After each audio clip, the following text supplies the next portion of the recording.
మోకాళ్లలో గుజ్జును పెంచి నొప్పిని తగ్గించి సర్జరీని దూరం చేసే ఫ్రీడమ్ వాక్. ఎండలతో సతమతమవుతున్న తెలుగు రాష్ట్రాల ప్రజలకు చల్లని కబురు అందింది.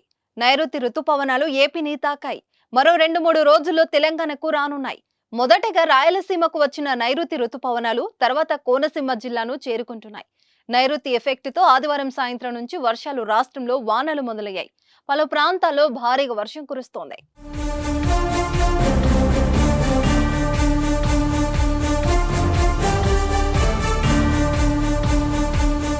విశాఖలో ఎదురు గాలులతో భారీ వర్షం కురిసింది. పలు చోట్ల రోడ్లపై చెట్లు కూలడంతో రాకపోకలకు అంతరాయం ఏర్పడింది. లోతట్టు ప్రాంతాలు జలమలమయ్యాయి. ఎన్టీఆర్ జిల్లాలోని పలు ప్రాంతాలు ఉరుములు మెరుపులతో కూడిన వాన పడింది.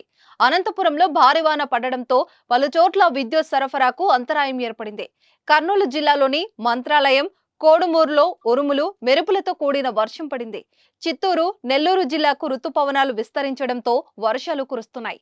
నేడు కూడా భారీ వర్షం కురిసే అవకాశం ఉందని వాతావరణ శాఖ హెచ్చరిస్తోంది.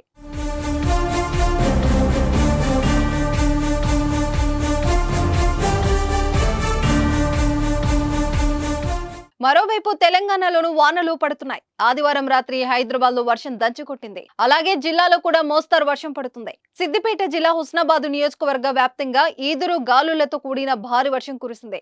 సుమారు గంటకు పైగా భారీ వర్షం కురవడంతో హుస్నాబాద్ పట్టణంలోని ప్రధాన రహదారులు, లోతట్టు ప్రాంతాలు జలమలమయ్యాయి.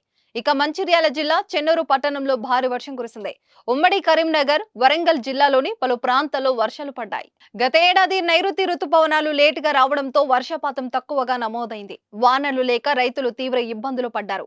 కానీ ఈ ఏడాది ముందుగానే నైరుతి పలకరించింది. అది కూడా దట్టమైన అత్యంత పవర్ఫుల్ క్యూమలోనింబస్ మేఘాలను తీసుకొచ్చాయి. దీంతో ఈ ఏడాది అధికంగా వర్షాలు కురిసే అవకాశం ఉంది.